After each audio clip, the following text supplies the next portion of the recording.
មេរិកដាក់ទណ្ឌកម្មលើមន្ត្រីថៃជំវិញការធ្វើមាតុភូមិនិវត្តជនជាតិអ៊ុយហ្គ័រទៅចិនវិញសហរដ្ឋអាមេរិកបានដាក់កំហិតទឹកដីកាលើមន្ត្រីនិងអតីតមន្ត្រីរដ្ឋាភិបាលថៃមួយចំនួនបន្ទាប់ពីការនិរទេសជនជាតិអ៊ុយហ្គ័រយ៉ាងតិច40នាក់ទៅកាន់ប្រទេសចិនកាលពីថ្ងៃទី28ខែកុម្ភៈឆ្នាំ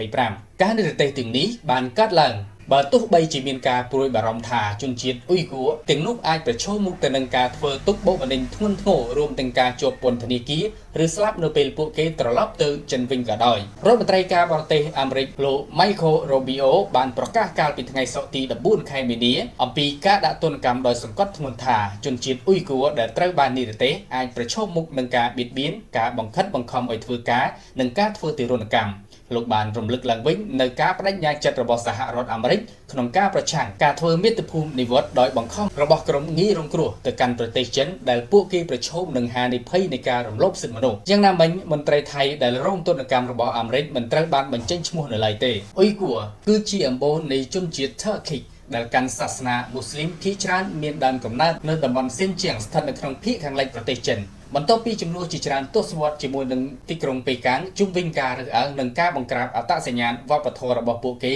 រដ្ឋាភិបាលចិនបានបើកការបង្ក្រាបយ៉ាងឃោរឃៅលើជនជាតិអ៊ុយហ្គ័រដែលរដ្ឋាភិបាលលោកខាងលិចមួយចំនួនបានចាត់ទុកថាជាអំពើប្រល័យពូជសាសន៍ជនជាតិអ៊ុយហ្គ័រជាង300នាក់ដែលភៀសខ្លួនពីចិនត្រូវបានអាជ្ញាធរថៃចាប់ឃុំខ្លួនក្នុងឆ្នាំ2014គិតត្រឹមខែកុម្ភៈជនជាតិអ៊ុយហ្គ័រ48នាក់នៅស្ថិតក្នុងការឃុំខ្លួនរបស់ថៃនៅពេលដែលអាជ្ញាធររៀបចំបញ្ជូនពួកគេត្រឡប់ទៅប្រទេសចិនវិញបើទោះបីជាមានការអំពាវនាវពីសមាជិកសភាថៃនិងមន្ត្រីអន្តរជាតិមិនឲ្យធ្វើដូច្នេះក៏ដោយអាជ្ញាធរថៃបាននិយាយថារដ្ឋាភិបាលចិនធានាថាជនជាតិអ៊ុយហ្គ័រទាំងនោះនឹងមិនប្រឈមនឹងការផាកពិន័យឬរងគ្រោះថ្នាក់អ្វីឡើយនៅក្នុងការបង្ហោះលើបណ្ដាញសង្គម Facebook ស្ថានទូតចិននៅទីក្រុងបាងកកបានប្រាប់ថាជនជាតិចិនចំនួន40នាក់ដែលត្រូវបានធ្វើមាតុភូមិនិវត្តទៅកាន់តំបន់ស៊ីជៀងបានត្រឡប់ទៅផ្ទះហើយបានជួបជុំក្រុមគ្រួសារវិញបន្ទាប់ពីអស់រយៈពេលជាង10ឆ្នាំសូមបញ្ជាក់ថាលោក Rubio គឺជាអ្នករិះគន់ចិនជាយូរមកហើយលោកត្រូវបានរដ្ឋាភិបាលចិនដាក់ទណ្ឌកម្មចំនួន2ដងក្នុងឆ្នាំ